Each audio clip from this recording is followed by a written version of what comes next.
Hello everyone, स्वागत है आपका एडी लर्निंग अकेडमी पर। चले फ्रेंड्स, आज क्लास को शुरू करते हैं। आज क्लास काफ़ी महत्वपूर्ण रहेगी आपके एग्जाम की दृष्टि से। चाहे आप किसी भी एग्जाम की तैयारी कर रहे हैं, आज क्लास से आपको काफ़ी हेल्प यहाँ से मिलने वाली है। जो आज क्लास में हम आपको क्वेश्चन कराएंगे उनका लेवल काफ़ी अच्छा यहाँ पर रहने वाला है, तो क्लास को धैर्य से अंत तक देखते चलिए। क्लास में हम आपसे अभ्यास प्रश्न भी करेंगे जिसका आंसर आपको हमें कमेंट बॉक्स में देना है। तो चलिए कम समय में ज़्यादा क्वेश्चनों का रिवाइज करते हुए शुरू करेंगे आज की महत्वपूर्ण क्लास। आज की क्लास का हमारा पहला क्वेश्चन है, प्रोटीन विश्लेषण की सबसे अधिक उपयोग होने वाली विधि है। ऑप्शन यहाँ पर दिए गए, जेल्डाल विधि, सेक्सलेट विधि, फिनोल सल्फ्यूरिक एसिड विधि या उपरोक्त में से कोई नहीं।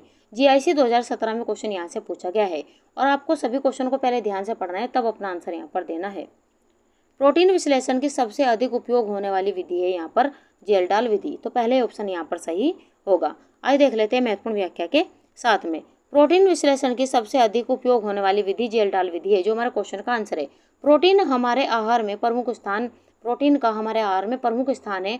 प्रोटीन भोजन के तीनों कार्यों को पूरा करता है। यहाँ पर पहला पॉइंट दिया गया है शरीर की वृद्धि, विकास, तंतुओं का नवनिर्माण तथा मरम्मत व रखरखाव। दूसरा पॉइंट यहाँ पर दिया गया है शरीर की महत्वपूर्ण क्रियाओं को नियंत्रित रखना। प्रोटीन ग्रीक भाषा के शब्द प्रोटियस से बना है, जिसका शाब्दिक अर्थ है प्रथम स्थान ग्रहण करने वाला। तो इस व्याख्या को भी आप ध्यान से पढ़ते हुए चलिए। आगे बढ़ जाते हैं अपने अगले क्वेश्चन की और। क्वेश्चन नंबर 2, निम्न में से कौन सा प्रोटीन का आवश्यक घटक है जो रेटिना रिसेप्टर्स में प्रकाश को अवशोषित करता है? 4 ऑप्शन आपको यहाँ पर देंगे, ध्यान से पढ़िए और अपना आंसर यहाँ पर दीजिए। टीजीटी झारखंड 2017 में यहाँ से क्वेश्चन पूछा गया और इंपॉर्टेंट क्वेश्चन यहाँ पर लगाते हुए चलिए। ऑप्शन यहाँ पर देखें तो दूसरा ऑप्शन हमारे यहाँ पर सही है रोडोप्सिन। यहाँ पर हमारा दूसरा ऑप्शन सही है। आइए देख लेते हैं महत्वपूर्ण व्याख्या के साथ में। रोडोप्सिन प्रोटीन का आवश्यक घटक है जो रेटिना रिसेप्टर्स में प्रकाश को अवशोषित करता है, जो हमारे क्वेश्चन का आंसर है। जिस वस्तु को हम देखना चाहते हैं उस पर प्रकाश पड़ना चाहिए, फिर उस वस्तु से प्रकाश की किरणें आंखों में पहुंचती है और कॉर्निया पारदर्शक द्रव, पुतली तथा लेंस और अंदर के पारदर्शक द्रव में से गुजरकर दृष्टिपटल पर केंद्रित होती है, किंतु वस्तु का उल्टा प्रतिबिंब दृष्टिपटल पर बनता है। दृष्टि तंत्रिकाएं उसका संदेश मस्तिष्क में पहुंचाती है, जहां उनका स्पष्टीकरण होता है। तो फ्रेंड्स, आप सभी व्याख्या को यहाँ पर ध्यान से देखते चलिए, क्योंकि यहाँ से कहीं कहीं क्वेश्चन आपके एग्जाम में पूछे जा चुके हैं और आपके यहाँ पर कॉन्सेप्ट भी यहाँ पर क्लियर होने वाले, अगर आप ध्यान से व्याख्या को पढ़ते चल रहे हैं। आगे बढ़ जाते हैं अपने अगले क्वेश्चन की और। क्वेश्चन नंबर 3, निम्न में से अपूर्ण प्रोटीन कौन सा है? ऑप्शन यहाँ पर देंगे, दाल प्रोटीन, जेलेटिन, चावल की प्रोटीन या अंडा प्रोटीन। जीआईसी 2017 में क्वेश्चन यहाँ से पूछा गया है। आपको बताना है कि निम्न में से अपूर्ण प्रोटीन कौन सा है। ऑप्शन यहाँ पर देखें तो दूसरा ऑप्शन हमारे यहाँ पर सही होगा, जिलेटिन। ये यहाँ पर अपूर्ण प्रोटीन है। यहाँ पर हमारा दूसरा ऑप्शन सही है। आइए देख लेते हैं महत्वपूर्ण व्याख्या के साथ में। निम्न में से जिलेटिन अपूर्ण प्रोटीन है। प्रोटीन एक ऐसा कार्बनिक यौगिक है जिसका निर्माण 20 प्रकार के अमीनो अम्लों से होता है तथा प्रोटीन में मुख्यतः कार्बन, ऑक्सीजन, हाइड्रोजन तथा नाइट्रोजन होते हैं। इसके अतिरिक्त प्रोटीन के कुछ प्रकारों में फास्फोरस एवं सल्फर की भी अल्प मात्रा होती है। प्रोटीन शरीर की वृद्धि तथा विकास में महत्वपूर्ण योगदान देता है। प्रोटीन में उपस्थित नाइट्रोजन शरीर की वृद्धि में विशेष रूप से सहायक होते हैं। तो इस व्याख्या को भी ध्यान से पढ़ते चले, क्योंकि यहाँ से भी कई क्वेश्चन एग्जाम में पूछे जा चुके हैं। आगे बढ़ जाते हैं अपने अगले क्वेश्चन की ओर। Question number 4, butylated hydroxy anisole है। आपको 4 ऑप्शन दिए गए हैं, इन्हें ध्यान से पढ़िए और अपना आंसर यहाँ पर दीजिए। आपको बताना है कि कौन सा ऑप्शन यहाँ पर सही है। ऑप्शन यहाँ पर देखें तो तीसरा ऑप्शन हमारे यहाँ पर सही होगा, एंटीऑक्सीडेंट। यहाँ पर हमारा तीसरा ऑप्शन सही है। आइए देख लेते हैं महत्वपूर्ण व्याख्या के साथ में। ब्यूटाइलेटेड हाइड्रोक्सी एनिसोल BHA एक एंटीऑक्सीडेंट है जिसमें 2 आइसोमेरिक कार्बनिक यौगिकों का मिश्रण होता है। तो जो हमारा क्वेश्चन का आंसर है वह यहाँ पर antioxidant. 2 tert butyl, 4 hydroxy anisole और 3 टर्ट ब्यूटाइल और 4 हाइड्रोक्सी एनिसोल, यह 4 मिथाक्सीफेनॉल तथा आइसोब्यूटिलीन से तैयार किया जाता है।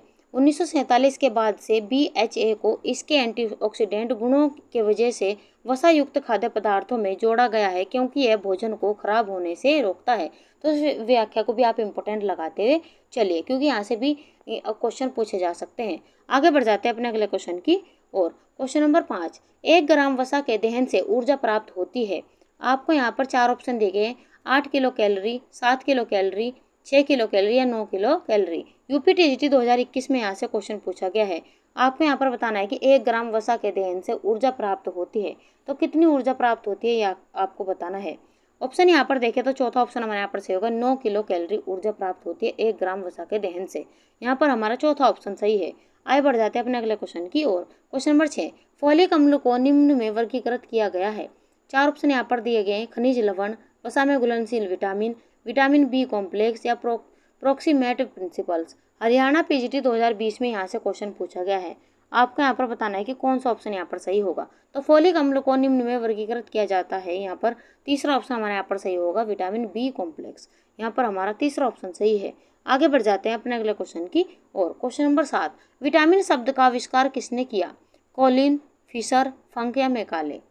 यूपी असिस्टेंट प्रोफेसर 2019 में क्वेश्चन यहाँ से पूछा गया है और इम्पोर्टेंट क्वेश्चन आप यहाँ पर लगाते चले क्योंकि कई बार ये क्वेश्चन यहाँ से पूछा जा चुका है। आपको बताना है कि विटामिन शब्द का आविष्कार किसने किया। ऑप्शन यहाँ पर देखें तो तीसरा ऑप्शन हमारे यहाँ पर सही होगा, फंक के द्वारा विटामिन शब्द का आविष्कार किया गया। यहाँ पर हमारा तीसरा ऑप्शन सही है। आगे बढ़ जाते हैं अपने अगले क्वेश्चन की ओर। क्वेश्चन नंबर 8, बिटोट स्पॉट खालिस्तान विटामिन की कमी है? Vitamin A, vitamin E, vitamin D या विटामिन के। टीजीटी 2019 और 13 में यहाँ से क्वेश्चन पूछा गया है। आपको यहाँ पर बताना है कि बिटोट स्पॉट किस विटामिन की कमी के कारण होता है। ऑप्शन यहाँ पर देखिए तो पहला ऑप्शन हमारे यहाँ पर सही होगा, विटामिन ए की कमी के कारण बिटोट स्पॉट होता है। यहाँ पर हमारा पहला ऑप्शन यहाँ पर सही होगा। आगे बढ़ जाते हैं अपने अगले क्वेश्चन की और। क्वेश्चन नंबर 9, वसा में घुलनशील विटामिन है? यहाँ पर आपको 4 ऑप्शन दिए हैं, ध्यान से पढ़िए और अपना आंसर यहाँ पर दीजिए। पहला ऑप्शन यहाँ पर दिया गया है विटामिन ए, डी, ए के, या यहाँ पर दूसरा ऑप्शन दिया गया vitamin B12, vitamin B2, vitamin B6। तीसरा ऑप्शन यहाँ पर दिया गया विटामिन बी कॉम्प्लेक्स या सी, या इनमें से कोई नहीं। डाइट प्रवक्ता एग्जाम 2014-15 और पीजीटी 2013 में यहाँ से क्वेश्चन पूछा गया है।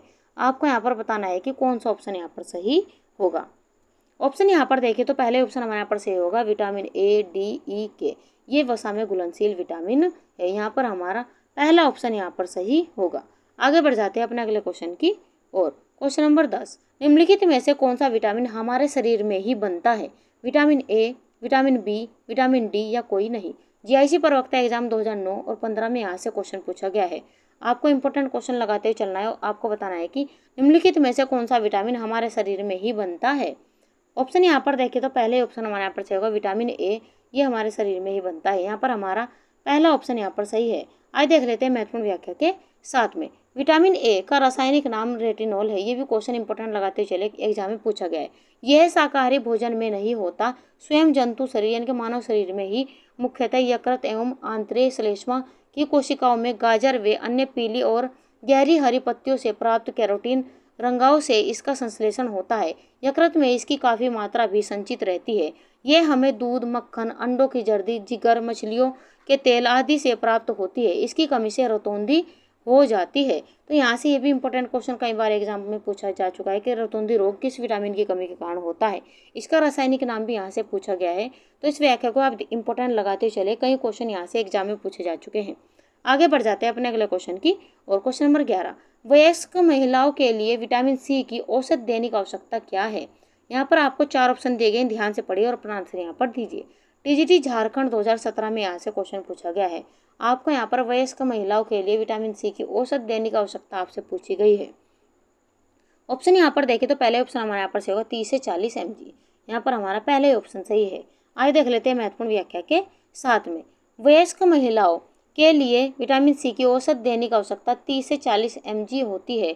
विटामिन सी को आहार के माध्यम से लेना आवश्यक है क्योंकि इस विटामिन का संश्लेषण हमारे आंतों में नहीं होता। विटामिन सी प्राप्ति के स्रोत आंवला, अमरूद, नींबू, संतरा, अनानास, आम, पपीता, टमाटर, चौलाई, बंद गोभी, धनिया पत्ता, सहजन की पत्तियाँ, मूली का पत्ता आदि यहाँ पर होता है। तो यहाँ पर इसके स्रोत भी यहाँ से एग्जाम में पूछे जा चुके हैं, तो ये भी आप यहाँ पर नोट करते चले। तो खट्टे पदार्थों में विटामिन सी प्राप्त होता है, खट्टे पदार्थों से। ये क्वेश्चन कई बार एग्जाम में भी पूछा जा चुका है, तो इसे भी आप इंपॉर्टेंट लगाते हुए चले। जो हमारे क्वेश्चन का आंसर है वह यहाँ पर 30 से 40 mg।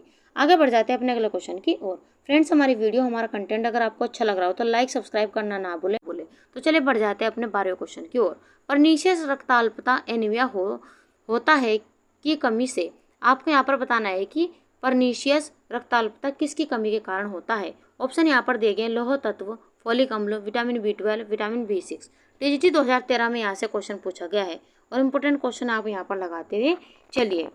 ऑप्शन यहाँ पर देखें तो परनीशियस रक्ताल्पता एनीमिया रोग होता है विटामिन B12 की कमी के कारण। यहाँ पर हमारा तीसरा ऑप्शन यहाँ पर सही होगा।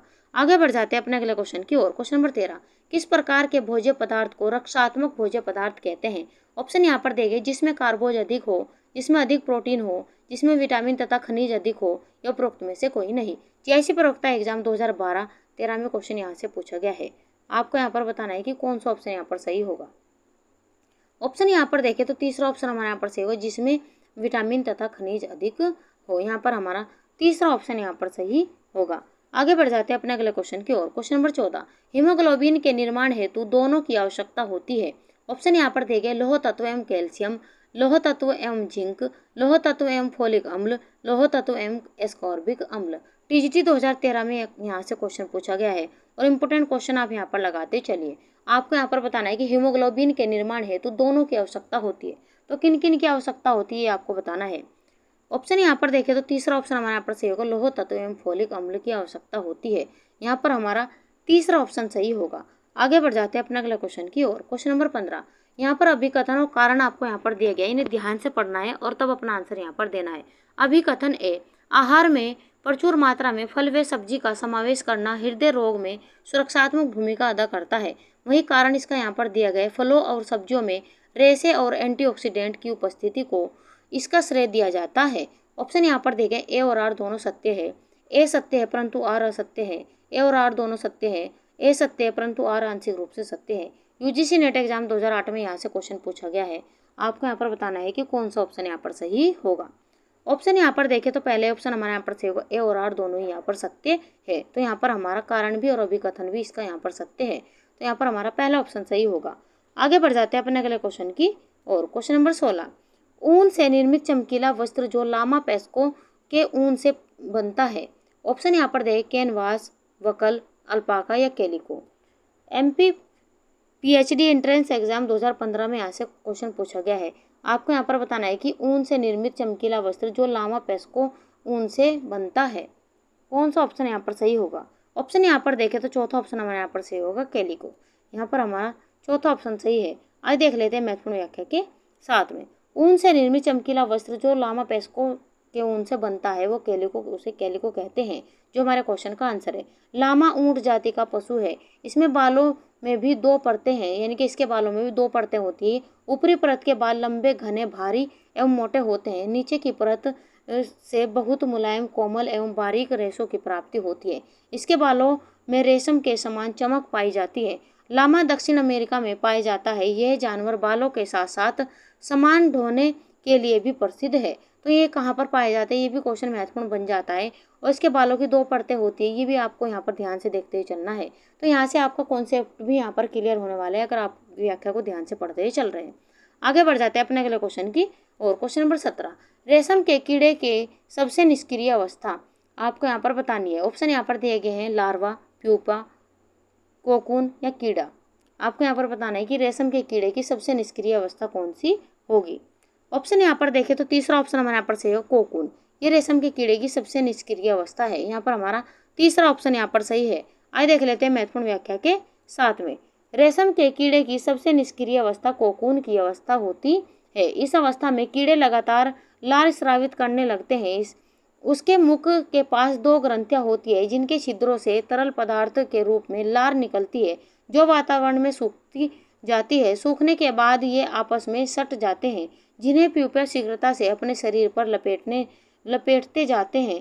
24 घंटे में ही कीड़े इतने अधिक लार स्रावित करते हैं कि वे स्वयं उसी में चिपकर अपने ऊपर सेरिसिन की सफ़ेद कोट बना लेते हैं। 3 से 4 दिन में पूरा कोकून तैयार हो जाता है। कोकून बनने के पश्चात प्यूपा 10 दिन तक निष्क्रिय होकर सोते रहते हैं। तो इस व्याख्या को आप ध्यान से पढ़ते हुए चलिए, इससे आपका कॉन्सेप्ट यहाँ पर क्लियर हो रहा होगा। तो इंपॉर्टेंट क्वेश्चन आप यहाँ पर लगाते चलिए, जो भी आपको इंपॉर्टेंट पॉइंट लग रहे हैं उन्हें भी आप साथ साथ नोट करते हुए चलिएगा। आगे बढ़ जाते हैं अपने अगले क्वेश्चन की और। क्वेश्चन नंबर 18, यहाँ पर भी अभिकथन और कारण इसका यहाँ पर दिया गया है, इसे आपको ध्यान से पढ़ना है, तब अपना आंसर आपको यहाँ पर देना है। रेशम, यहाँ पर अभिकथन दिया गया, रेशम उतना ही लचीला होता है जितना कि ऊन। कारण यहाँ पर दिया गया, रेशम के रेशों में सिस्टीन कड़ियाँ भी होती है। ऑप्शन यहाँ पर दिए गए, ए और आर दोनों सही है। ए और आर दोनों गलत है। ए सही है परंतु आर गलत है। ए गलत है परंतु आर सही है। यूजीसी नेट एग्जाम 2013 में यहाँ से क्वेश्चन पूछा गया है और इम्पोर्टेंट क्वेश्चन आप यहाँ पर लगाते हुए चलिए। आपको यहाँ पर बताना है कि कौन सा ऑप्शन यहाँ पर सही होगा। ऑप्शन यहाँ पर देखें तो दूसरा ऑप्शन हमारे यहाँ पर सही होगा, ए और आर दोनों ही यहाँ पर गलत है। यहाँ पर हमारा दूसरा ऑप्शन यहाँ पर सही होगा। आगे बढ़ जाते हैं अपने अगले क्वेश्चन की और क्वेश्चन नंबर 19, रेयॉन रेसे का व्यास निर्भर करता है। ऑप्शन यहाँ पर दे, कच्ची सामग्री पर, कोलाइडल गोल पर, या स्पिन रेट के छिद्रों पर, या रेसों को खींचने की गति पर। आरपीएससी स्कूल लेक्चरर 2013 में क्वेश्चन यहाँ से पूछा गया है। आपको बताना है कि रेयॉन रेसे का व्यास निर्भर करता है, तो किस पर निर्भर करता है ये आपको बताना है। ऑप्शन यहाँ पर देखें तो तीसरा ऑप्शन हमारे यहाँ पर सही होगा, स्पिन रेट के छिद्रों पर रेयॉन रेसे का व्यास निर्भर करता है। यहाँ पर हमारा तीसरा ऑप्शन यहाँ पर सही होगा। आइए देख लेते हैं महत्वपूर्ण व्याख्या के साथ में। स्पिन रेट के छिद्रों पर रेयॉन रेसे का व्यास निर्भर करता है, जो हमारे क्वेश्चन का आंसर है। सेल्यूलोज के द्रव पदार्थ को अंगूठे के आकार की धात्विक टोपी के छिद्रों में से दबाव द्वारा निकाला जाता है। इन छिद्रों को स्पिन रेट कहा जाता है, क्योंकि यह उसी प्रकार कार्य करता है जिस प्रकार रेशम के कीड़े के स्पिन रेट द्वारा किया जाता है। स्पिन रेट के छिद्रों की संख्या 1 से 20,000 तक होती है, जिसमें से समान आकार का फिलामेंट बाहर निकलता जाता है। तो इस व्याख्या को भी आप इम्पोर्टेंट लगाते हुए चलिएगा। आगे बढ़ जाते हैं अपने अगले क्वेश्चन की और क्वेश्चन नंबर 20, निम्न में से कौन सा मानव निर्मित फाइबर है जो गैर सेलुलोजिक है। ऑप्शन यहाँ पर दिए गए हैं, नायलॉन, एसीटेट, रेयॉन या ट्राई एसीटेट। टीजीटी झारखंड 2017 में यहाँ से क्वेश्चन पूछा गया है। आपको बताना है कि निम्न में से कौन सा मानव निर्मित फाइबर है जो गैर सेलुलोजिक है, ये आपको बताना है। ऑप्शन यहाँ पर देखें तो यहाँ पर हमारा पहला ही ऑप्शन यहाँ पर सही होगा, नायलॉन। यहाँ पर हमारा पहला ऑप्शन सही है। आइए देख लेते हैं महत्वपूर्ण व्याख्या के साथ में। निम्न में से नायलॉन मानव निर्मित फाइबर है जो गैर सेलुलोजिक है, जो हमारे क्वेश्चन का आंसर है। नायलॉन नामक एक जादुई रेशे की खोज से वस्त्र विज्ञान के इतिहास में नए युग का प्रादुर्भाव हुआ। इस अद्भुत रेशे को विभिन्न रूपों वाला तथा विभिन्न गुणों वाला बनाया जा सकता है। तो यहाँ पर जादुई रेशा किसे कहा जाता है, ये भी क्वेश्चन एग्जाम में पूछा जा चुका है। तो नायलॉन को जादुई रेशा भी कहा जाता है, इसे भी आप इम्पोर्टेंट लगाते हुए चलिएगा। आगे बढ़ जाते हैं अपने अगले क्वेश्चन की और क्वेश्चन नंबर 21, नायलॉन तंतु की विशेषता है प्रत्यास्थता, तनाव सामर्थ्य, चमक या इनमें से सभी। पीजीटी 2006 में यहाँ से क्वेश्चन पूछा गया है और इम्पोर्टेंट क्वेश्चन आप यहाँ पर लगाते चलिए। आपको यहाँ पर बताना है कि नायलॉन तंतु की विशेषता है, तो क्या विशेषता है ये आपको बतानी है। ऑप्शन यहाँ पर देखें तो प्रत्यास्थता, तनाव सामर्थ्य और चमक, ये तीनों ही इसकी विशेषता है। तो इस प्रकार हमारा चौथा ऑप्शन यहाँ पर सही होगा, इनमें से सभी। नायलॉन एक सिंथेटिक थर्मोप्लास्टिक पॉलीएमाइड है जो सन 1935 में निर्मित किया गया है। यह मानव द्वारा संश्लेषित किया गया पहला रेशा है। ये काफ़ी चमकीला, तनाव सामर्थ्य तथा प्रत्यास्थ तंतु है, जिसका प्रयोग जाल, पैरासूट की रस्सी, ब्रश आदि बनाने में किया जाता है। तो इस व्याख्या को भी आप ध्यान से पढ़ते हुए चलेगा। 1935 में इसे निर्मित किया गया था और ये मानव द्वारा संश्लिष्ट किया गया पहला रेशा है। ये भी क्वेश्चन यहाँ से पूछा जा चुका है। तो इससे क्या क्या चीज़ें बनाई जाती है, ये भी यहाँ से क्वेश्चन आप ध्यान से पढ़ते हुए चलेगा। आगे बढ़ जाते हैं अपने अगले क्वेश्चन की और क्वेश्चन नंबर 22, आर्लोन के निर्माण के लिए निम्न में से कौन सा कच्चा माल के रूप में प्रयोग किया जाता है। 4 ऑप्शन आपको यहाँ पर देंगे, ध्यान से पढ़िए और अपना आंसर यहाँ पर दीजिए। कौन सा ऑप्शन यहाँ पर सही होगा। ऑप्शन यहाँ पर देखें तो दूसरा ऑप्शन हमारे यहाँ पर सही होगा, एक्रिलोसाइट्राइल। यहाँ पर हमारा दूसरा ऑप्शन यहाँ पर सही है। आइए देख लेते हैं महत्वपूर्ण व्याख्या के साथ में। आर्लोन के निर्माण के लिए एक्रिलोसाइट्राइल का प्रयोग कच्चा माल के रूप में प्रयोग किया जाता है। आर्लोन एक एक्रिलिक रेशा है। यह भी एक संश्लेषित पॉलीमर है जो एक काफ़ी जटिल रासायनिक प्रक्रियाओं के रूप में बनता है। आर्लोन की आणविक संरचना में पॉलीमर की एक लंबी श्रृंखला होती है जिसमें 85% एक्रोनाइट्रिल होता है, जिसमें कार्बन, हाइड्रोजन, ऑक्सीजन व नाइट्रोजन के अणु पाए जाते हैं। तो इस व्याख्या को भी आप इंपॉर्टेंट लगाते हुए चलेगा, क्योंकि कहीं से भी एग्जामिनर क्वेश्चन पूछ सकता है। तो बारीक से बारीक पॉइंटों को भी आप ध्यान से पढ़ते हुए चलिए, ताकि एग्जामिनर कहीं से भी क्वेश्चन पूछे तो आप अपना आंसर आसानी से दे पाओ। आगे बढ़ जाते हैं अपने अगले क्वेश्चन की और हमारा क्वेश्चन नंबर 23। यहाँ पर भी अभिकथन और कारण यहाँ पर दिया गया, इसे आप ध्यान से पढ़िए और तब अपना आंसर यहाँ पर दीजिए। अभिकथन है, जल, ऊर्जा और रसायनों की खपत को कम करने वाली परिचर्या पर ध्यान देना नवीन सोच है। कारण यहाँ पर दिया गया, वे गैर नवीनीकरणीय संसाधन है जिनका उपयोग वस्त्रों की परिचर्या के लिए किया जाता है। ऑप्शन यहाँ पर दिए गए, ए और आर दोनों सही है। ए और आर दोनों गलत है। ए सही है लेकिन आर गलत है। ए गलत है लेकिन आर सही है। यूजीसी नेट एग्जाम 2013 में यहाँ से क्वेश्चन पूछा गया है और इम्पोर्टेंट क्वेश्चन आप यहाँ पर लगाते चलिए। आपको यहाँ पर बताना है कि कौन सा ऑप्शन यहाँ पर सही होगा। ऑप्शन यहाँ पर देखिए तो पहले ऑप्शन हमारे यहाँ पर सही होगा, ए और आर दोनों ही यहाँ पर सही है। यहाँ पर अभिकथन और कारण दोनों सही है, तो पहला ऑप्शन हमारा सही होगा। आगे बढ़ जाते हैं अपने अगले क्वेश्चन की और फ्रेंड्स, हमारी वीडियो, हमारा कंटेंट अगर आपको अच्छा लग रहा हो तो लाइक सब्सक्राइब करना ना भूलें और वीडियो को ज़्यादा से ज़्यादा शेयर कीजिए अपने भाई बहन, अपने फ्रेंड्स में। और सभी बच्चे अपने अपने लेवल से वीडियो को शेयर कीजिए ताकि हमें भी मोटिवेशन मिलता रहे। और हमें कमेंट बॉक्स में आप कमेंट जरूर किया कीजिए कि आपको हमारा कंटेंट कैसा लग रहा है। अगर आपको जरा भी फायदा हो रहा है तो आप वीडियो को ज़्यादा से ज़्यादा शेयर कीजिए उन बच्चों को जो पेड कोर्स नहीं खरीद पाते और अपनी तैयारी से वंचित रह जाते हैं। हम चाहते हैं कि ये क्लास आप सभी बच्चों को पहुंचाए जो होम साइंस से तैयारी कर रहे हैं, ताकि सभी बच्चों को इस क्लास का फ़ायदा हो सके। फ्री ऑफ कॉस्ट हम आपको इतना बेहतरीन से बेहतरीन कंटेंट प्रोवाइड करा रहे हैं ताकि आपके एग्जाम में आपको हेल्प मिल सके और आपका यहाँ पर सिलेक्शन हो सके। तो हमारे इस उद्देश्य में आप हमारा साथ दीजिए और वीडियो को ज़्यादा से ज़्यादा शेयर कीजिए। तो चलिए बढ़ जाते हैं अपने अगले क्वेश्चन की ओर। क्वेश्चन नंबर 24, खाली स्थान शब्द रेशम और ऊन की भराई के लिए प्रयुक्त होता है। 4 ऑप्शन आपको यहाँ पर दिए गए, मोयरिंग, वेटिंग, ब्लीचिंग या नेपिंग। टीजीटी 2019 में यहाँ से क्वेश्चन पूछा गया है। आपको यहाँ पर बताना है कि यहाँ पर खाली स्थान दिया गया है कि शब्द रेशम और ऊन की भराई के लिए प्रयुक्त होता है, तो कौन सा शब्द है जो इनके लिए प्रयुक्त होता है। ऑप्शन यहाँ पर देखें तो दूसरा ऑप्शन हमारे यहाँ पर से होगा, वेटिंग शब्द रेशम और ऊन की भराई के लिए प्रयुक्त होता है। तो यहाँ पर हमारा दूसरा ऑप्शन यहाँ पर सही होगा। आगे बढ़ जाते हैं अपने अगले क्वेश्चन की और। क्वेश्चन नंबर 25, अभिक्रियाशील रंजक रेशे के साथ निम्नलिखित बंध बनाते हैं। ऑप्शन यहाँ पर दिए गए, सहसंयोजक, ionic, hydrogen, van der Waals बल। एनटीए यूजीसी नेट यहाँ पर JRF 2020 और 21 में क्वेश्चन यहाँ से पूछा गया है और इम्पोर्टेंट क्वेश्चन आप यहाँ पर लगाते चलिएगा। आपको बताना है कि अभिक्रियाशील रंजक रेशे के साथ निम्नलिखित बंध बनाते हैं, तो कौन सा ऑप्शन यहाँ पर सही होगा।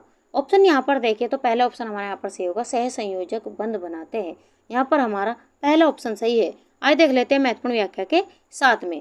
अभिक्रियाशील रंजक रेशे के साथ सहसंयोजक बंध बनाते हैं, जो हमारे क्वेश्चन का आंसर है।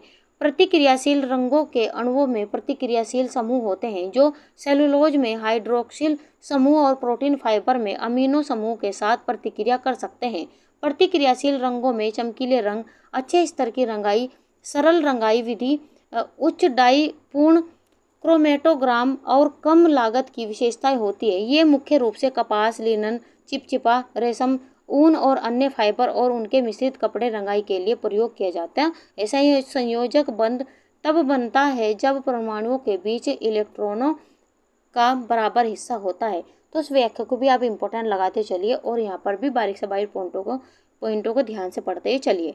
आगे बढ़ जाते हैं अपने अगले क्वेश्चन की और। क्वेश्चन नंबर 26, निम्नलिखित में से कौन से हाथ छपाई तकनीक नहीं है। यहाँ पर आपको कौन सी हाथ से छपाई तकनीक नहीं है ये आपको बताना है।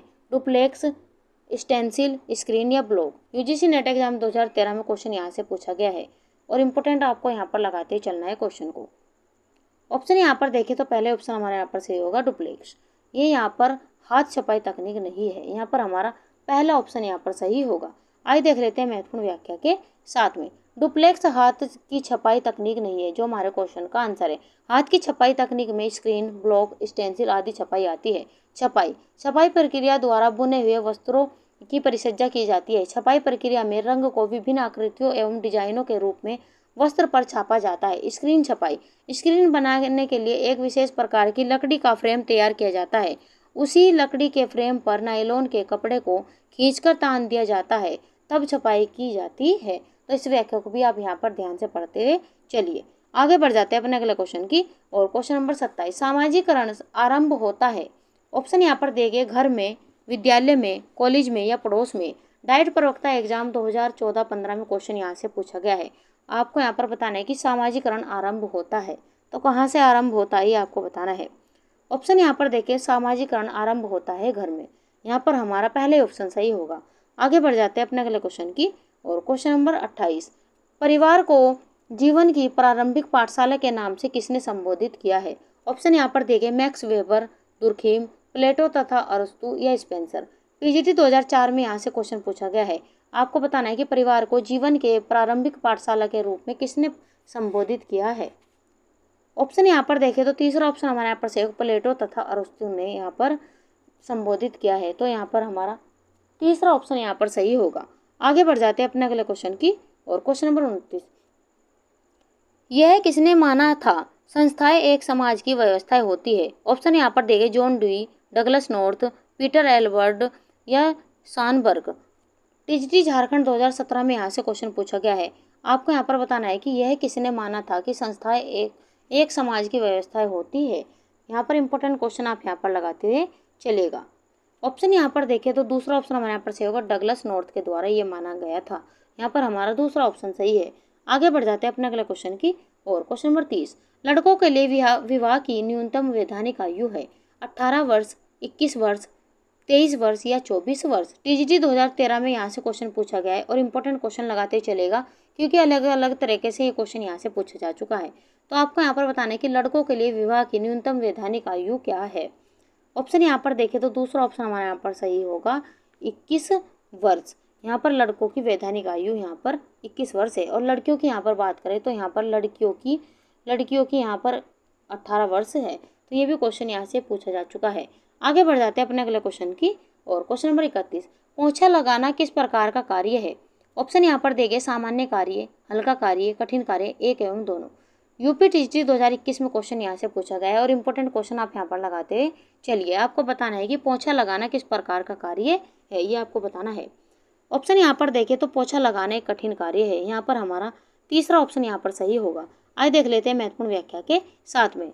लैंगवर्दी एवं बेरट ने शक्ति व्यवस्थापन संबंधी अनेक प्रयोग किए हैं। उन्होंने विभिन्न घरेलू क्रियाओं को निम्नलिखित 3 वर्गों में विभाजित किया है, हल्का कार्य, मध्यम कार्य और श्रमशील कार्य। किसके द्वारा ये 3 भागों में विभाजित किया गया? लैंगवर्दी और बेरट के द्वारा। हल्का कार्य के अंतर्गत हाथ व मशीन द्वारा सिलाई बुनाई करना, रफू करना और लिखना, ये यहाँ पर हल्का कार्य के अंतर्गत इनके द्वारा रखा गया है। मध्यम कार्य, शिशु को वस्त्र पहनाना, छोटे वस्त्रों पर प्रेस करना जैसे टॉवल, नैपकिन, ब्लाउज, बर्तन धोना, पैर की मशीन से सिलाई करना और कमरों की सफाई करना, ये मध्यम कार्य के अंतर्गत रखा गया है। वहीं श्रमशील यानी कि कठिन कार्य के अंतर्गत बड़े वस्त्र धोना, पोछा लगाना, चादर धोना, फर्श धोना आदि ये यहाँ पर श्रमशील कार्य के अंतर्गत रखा गया है। तो इस व्याख्या को भी आप ध्यान से पढ़ते हुए चलिए क्योंकि कई क्वेश्चन यहाँ से एग्जाम में पूछे जा चुके हैं। आगे बढ़ जाते हैं अपने अगले क्वेश्चन की और। क्वेश्चन नंबर 32, वह समय अवधि जब कई प्रकार की गतिविधियां एक साथ की जाती है उसे कहते हैं। ऑप्शन यहाँ पर देख, कार्य योजना, कार्यभार का शिखर, कार्य क्षेत्र या विश्राम की अवधि। आरपीएससी स्कूल लेक्चरर 2013 में यहाँ से क्वेश्चन पूछा गया है। आपको यहाँ पर बताना है कि कौन सा ऑप्शन यहाँ पर सही होगा। तो वह समय अवधि जब कई प्रकार की गतिविधियां एक साथ की जाती है तो उसे कहते हैं कार्यभार का शिखर। यहाँ पर हमारा दूसरा ऑप्शन सही है। आइए देख लेते हैं महत्वपूर्ण व्याख्या के साथ में। वह समय अवधि जब विभिन्न प्रकार की गतिविधियां एक साथ की जाती है उसको कार्यभार का शिखर कहते हैं, जो हमारे क्वेश्चन का आंसर है। आदर्श ज्ञान की सहायता से अत्यधिक भार को निर्धारित किया जा सकता है। अत्यधिक कार्य का समय दिन, सप्ताह, माह अथवा मौसम की निश्चित समय अवधि में हो सकता है। ये अत्यधिक कार्य का समय ही अत्यधिक भार कहलाता है। कुछ गृहिणियों के लिए घर की साफ सफाई, वस्त्र धोना दिन में अत्यधिक कार्यभार का समय होता है। सप्ताह में बड़े वस्त्र धोना वे प्रेस करना, माह में मासिक सफाई व वर्ष के विशेष समय में भोज्य पदार्थ का संग्रह अत्यधिक कार्यभार का समय होता है। गृहिणी को अपने व्यक्तिगत अत्यधिक भार के समय का ज्ञान होना आवश्यक होता है। इसके ज्ञान से वह अपनी दैनिक समय योजना इस प्रकार बना सकती है कि भारी कार्य के पश्चात हल्के कार्य को स्थान दिया जाए। तो इस व्याख्या को भी आप ध्यान से पढ़ते हैं चलिएगा। आगे बढ़ जाते हैं अपने अगले क्वेश्चन की और। क्वेश्चन नंबर 33, आदर्श रसोई घर में ऑप्शन यहाँ पर देंगे, एल आकृति वाली योजना होती है, यू आकृति वाली योजना होती है, कवर्ड रसोई या उपरोक्त सभी। टीजीटी 2010 और 9 में क्वेश्चन यहाँ से पूछा गया है। आपको यहाँ पर बताना है कि आदर्श रसोई घर में ऑप्शन यहाँ पर देखें तो दूसरा ऑप्शन हमारे यहाँ पर सही होगा, यू आकृति वाली योजना होती है। यहाँ पर हमारा दूसरा ऑप्शन यहाँ पर सही होगा। आगे बढ़ जाते हैं अपने अगले क्वेश्चन की और। क्वेश्चन नंबर 34, घर की सफाई करते समय ध्यान देने योग्य बातें। ऑप्शन यहाँ पर देख, गंदगी कम की जाए, सफाई के लिए उचित साधन, सफाई क्रमानुसार की जानी चाहिए, उपरोक्त सभी। टीजीटी 2006 में यहाँ से क्वेश्चन पूछा गया है। आपको बताने की घर की सफाई करते समय ध्यान देने योग्य बातें हैं। ऑप्शन यहाँ पर देखें तो चौथा ऑप्शन हमारे यहाँ पर से उपरोक्त सभी, ये सभी ध्यान देने योग्य बातें हैं। आगे बढ़ जाते हैं अपने अगले क्वेश्चन की और। क्वेश्चन नंबर 35, सर्वाधिक कठोर पत्थर है, चूना पत्थर, ग्रेनाइट, स्लेट या बालू पत्थर। आरपीएससी स्कूल लेक्चरर 2013 में यहाँ से क्वेश्चन पूछा गया है। आपको इंपॉर्टेंट क्वेश्चन लगाते हुए चलना है और आपको बताना है कि सर्वाधिक कठोर पत्थर है। ऑप्शन यहाँ पर देखें तो दूसरा ऑप्शन हमारे यहाँ पर सही होगा, ग्रेनाइट, ये सर्वाधिक कठोर पत्थर। यहाँ पर हमारा दूसरा ऑप्शन यहाँ पर सही होगा। आइए देख लेते हैं महत्वपूर्ण व्याख्या के साथ में। ग्रेनाइट ज्वलनशील चट्टान से निर्मित कठोर पत्थर है, जो हमारा क्वार्टर फेल्स पर तथा अभ्रक के मिलने से बनता है। अभ्रक कम हो तो यह अधिक मजबूत हो जाता है। यह कणयुक्त होता है तथा बारीक कण से मजबूती और चमक बढ़ती है।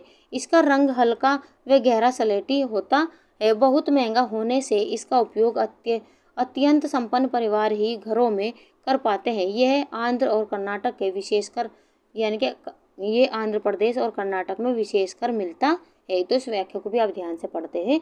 चले तो हमारे क्वेश्चन का आंसर है ग्रेनाइट। आगे बढ़ जाते हैं अपने अगले क्वेश्चन की और क्वेश्चन नंबर 36। घर के निजी क्षेत्र में यह कमरे होते हैं: बैठक कक्ष, शयन कक्ष, स्टडी कक्ष, बगीचा, बरामदा, रसोईघर, बरामदा। आरपीएससी स्कूल लेक्चर 2013 में ये भी क्वेश्चन पूछा गया है। आपको बताना है कि घर के निजी क्षेत्र में यह कमरे होते हैं। तो कौन कौन से कमरे होते हैं ये आपको बताना है। ऑप्शन यहाँ पर देखें तो घर के निजी क्षेत्र में शयन कक्ष और स्टडी कक्ष कमरे होते हैं। यहाँ पर हमारा दूसरा ऑप्शन सही है। आइए देख लेते हैं महत्वपूर्ण व्याख्या के साथ में। शयन कक्ष घर के निजी क्षेत्र में शयन कक्ष, स्टडी कक्ष होते हैं। शयन कक्ष निद्राकार या सोने का कमरा होता है। एकांतता शयन कक्ष की प्रथम आवश्यकता है कि वे सुविधाजनक भी होने चाहिए तथा शोर शराबे से दूर होना चाहिए। अध्ययन कक्ष, यदि घर बड़ा है और पर्याप्त साधन है तो उसमें एक अध्ययन कक्ष भी दिया जा सकता है। यह डॉक्टर, वकील, अध्यापक, प्राध्यापक, चार्टर अकाउंटेंट जैसे लोगों के लिए जिन्हें अध्ययन आवश्यक है उपयोगी रहता है। अध्ययन के लिए शांति आवश्यक है, अतः इसे घर के सुदूर कोने में या ऊपर की मंजिल पर रखा जाए तो ठीक रहेगा। तो इस व्याख्या को भी आप ध्यान से पढ़ते हैं चलिएगा। आगे बढ़ जाते हैं अपने अगले क्वेश्चन की और क्वेश्चन नंबर 37। पर्दा हमेशा लगाना चाहिए।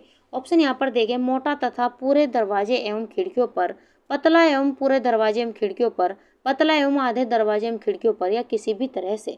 टीजीटी 2004 में यहाँ से क्वेश्चन पूछा गया है। आपको यहाँ पर बताने कि पर्दा हमेशा लगाना चाहिए। ऑप्शन यहाँ पर देखें तो पहले ऑप्शन हमारे यहाँ पर से मोटा तथा पूरे दरवाजे एवं खिड़कियों पर पर्दे लगाने चाहिए। यहाँ पर हमारा पहला ही ऑप्शन यहाँ पर सही होगा। आगे बढ़ जाते हैं अपने अगले क्वेश्चन की ओर। Question number 38। सजावट के सिद्धांत के तत्व है: प्रभाव, संतुलन, अनुपात, या यह सभी। टीजीटी 2006 में यहाँ से क्वेश्चन पूछा गया है।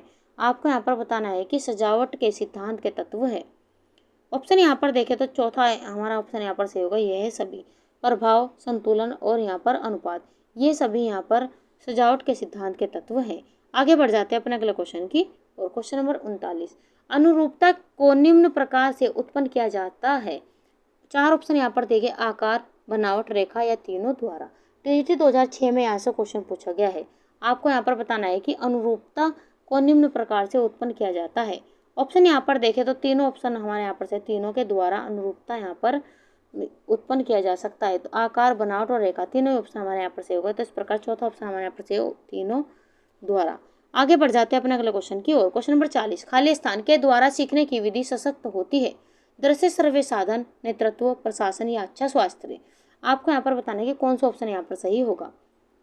ऑप्शन यहाँ पर देखें तो पहले ऑप्शन हमारे यहाँ पर सही होगा: दृश्य श्रव्य साधन के द्वारा सीखने की विधि सशक्त होती है। यहाँ पर हमारा पहला ऑप्शन यहाँ पर सही होगा। आगे बढ़ जाते हैं अपने अगले क्वेश्चन की ओर। फ्रेंड्स, हमारी वीडियो, हमारा कंटेंट अगर आपको, हमारा प्रयास आपको अच्छा लग रहा हो तो लाइक, सब्सक्राइब करना ना भूलें और हम आपके लिए बेहतरीन से बेहतरीन कंटेंट ऐसे ही प्रोवाइड कराते रहेंगे।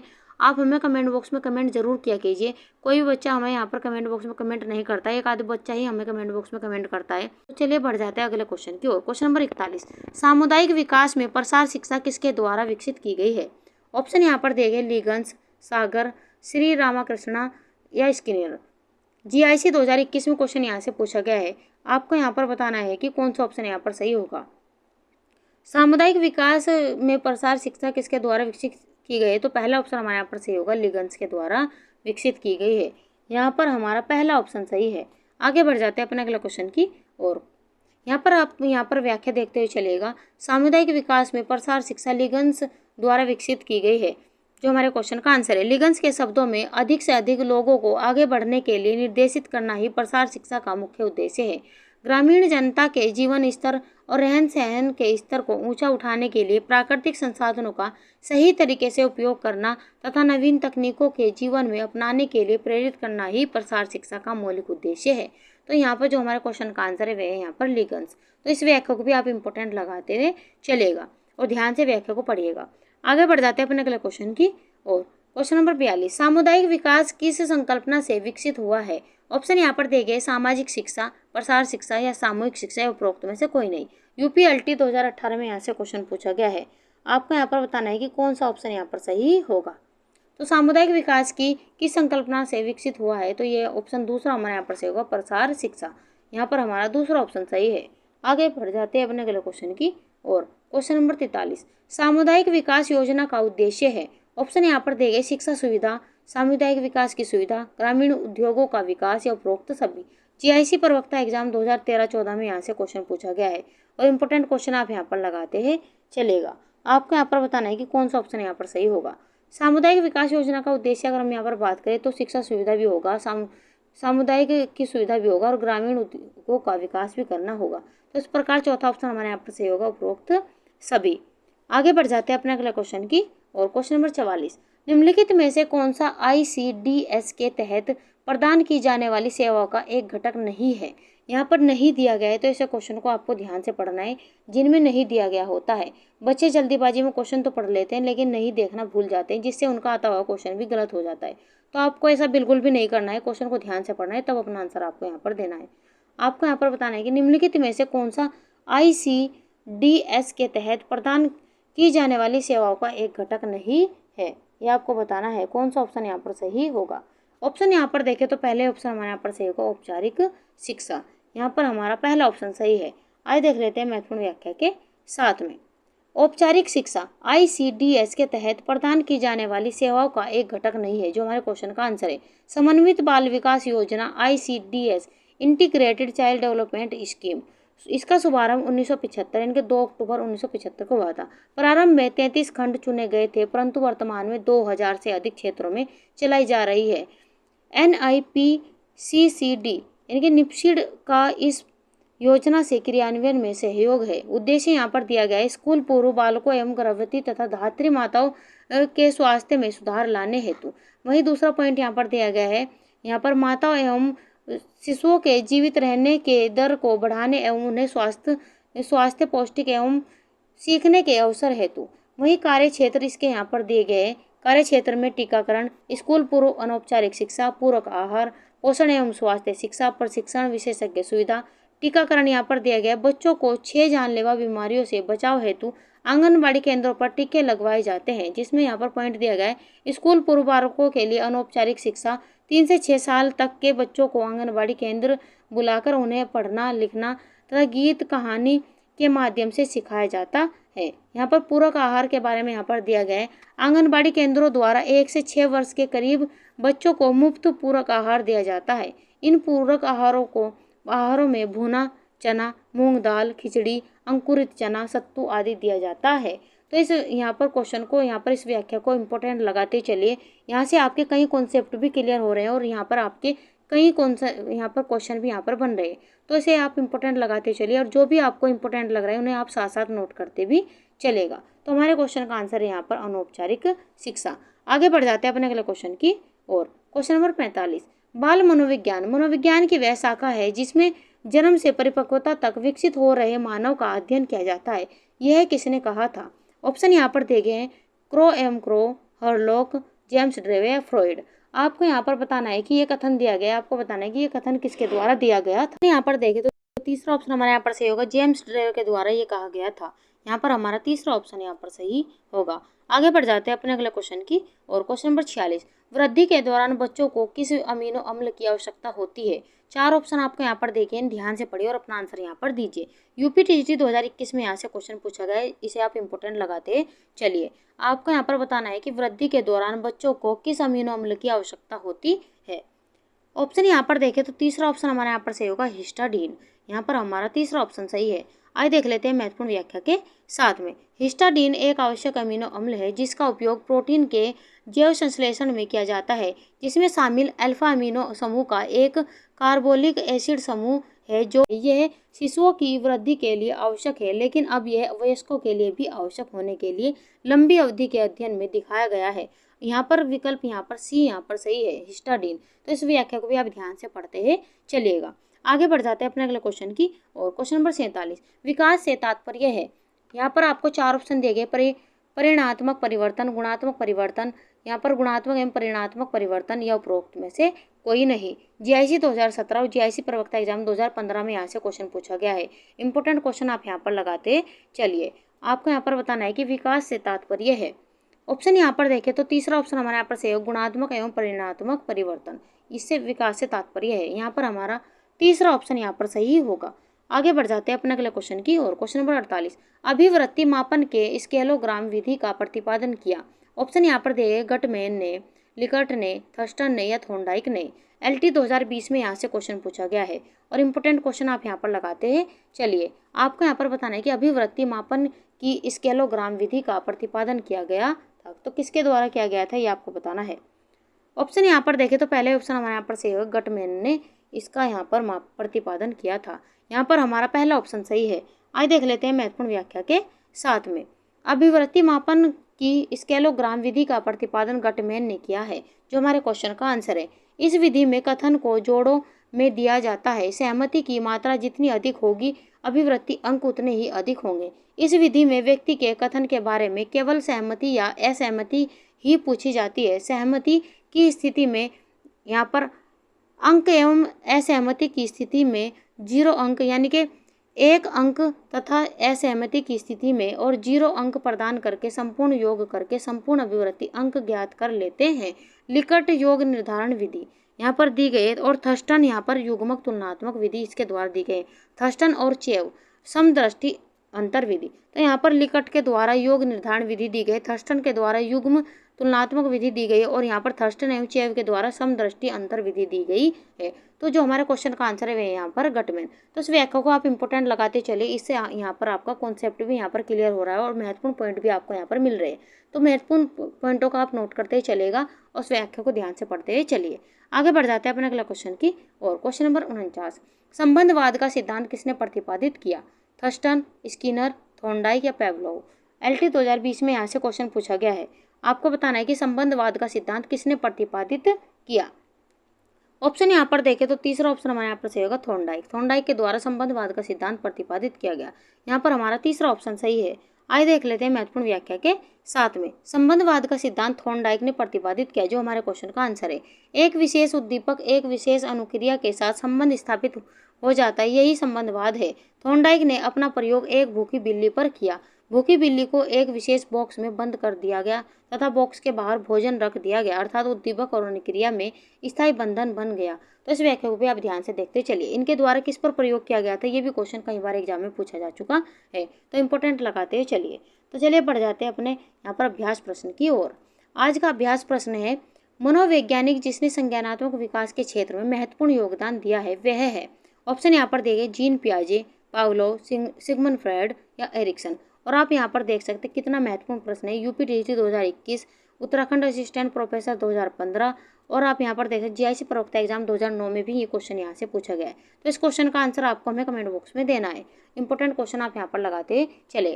तो चले फ्रेंड्स, आज की क्लास में आपका स्कोर कितना रहा, कितने क्वेश्चन आपको आते थे, कितने नए सीखने को मिले, ये भी आपको हमें कमेंट बॉक्स में बताना है। क्लास अगर आपको अच्छी लगी हो तो लाइक सब्सक्राइब करना ना भूलें और क्लास में आपको यहाँ पर बेहतरीन से बेहतरीन कंटेंट हम ऐसे ही प्रोवाइड कराते रहेंगे। तो चलिए मिलते हैं नेक्स्ट वीडियो में। तब तक के लिए आप खुश रहिए, अपने माता पिता का सम्मान कीजिए। क्लास देखने के लिए